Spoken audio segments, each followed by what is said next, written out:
Hello everyone, welcome back to my channel. একটা নতুন ভিডিওতে সবাইকে স্বাগত জানাই। আমার আগের ভিডিওটি যারা দেখেছে তো তারা জানে যে আমি এখন আসাম এসেছি, এবং আসামে কিন্তু আপনাদের আমি অলরেডি কাউরি কামাখ্যার মন্দির আগের ভিডিওতে দেখিয়েছি। তো এখানে এই ভিডিওতে আরও একটা আমি মন্দিরে আপনাদের সন্ধান দেব। তো সেই উদ্দেশ্যে আজকে আমার যাত্রা শুরু হচ্ছে, এবং আপনাদের আমি বলে রেখেছিলাম যে আমি আসামে এসে গুয়াহাটিতে বশিষ্ঠ আশ্রমে এসে উঠেছি, এবং আপনারা আগে থেকে যদি বলে আসেন তাহলে সে কিন্তু এখানে আপনারা রুম পেয়ে যাবেন, ঠিক আছে। তাছাড়াও যদি আপনারা নর্মাল এসে কথা বলেন তাহলে একবেলার জন্য আপাতত মানে থাকা এবং খাওয়া দাওয়ার ব্যবস্থা আপনাদের এখানে হয়ে যাবে।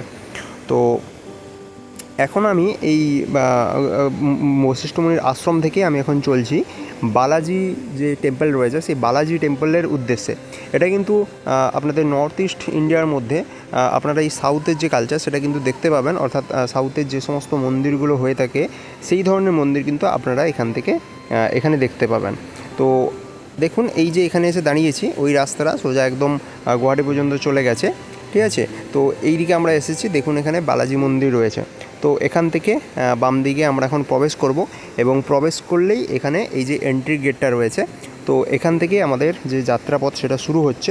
এবং এই যে সুন্দরভাবে ডেকোরেট করা একটা আপনাদের গেট বলতে পারেন, বা ভেতরে যে বাগানটা রয়েছে সেটা, এবং তার মধ্যেই রয়েছে একটা মন্দিরের কমপ্লেক্স। এখানে 3টি আপনাদের সাউথ ইন্ডিয়ান স্টাইলে মন্দির রয়েছে, এবং এই ঠিক ধরনের আপনারা যারা সাউথের মন্দিরগুলো দেখে থাকবেন তারা কিন্তু এই ছবিগুলো অবশ্যই আগের মতো দেখেছেন। তো খুব বেশি আমি সময় সেখানে পাইনি, তো এইরকম একটা ছবি সেখানে তুলেছি। আর যেহেতু দিনের বেলা ছিল এবং সূর্য একদম মন্দিরের পেছনের দিকে ছিল, তাই ছবি খুব কালো আসছিল। তো আমি খুব বেশি ক্লিপ এখানে নিতে পারিনি। তো এই মন্দিরটা আপনারা অবশ্যই যদি এসে থাকেন তাহলে আপনাদের উইশ লিস্টে এই মন্দিরটা অবশ্যই আপনারা রাখবেন।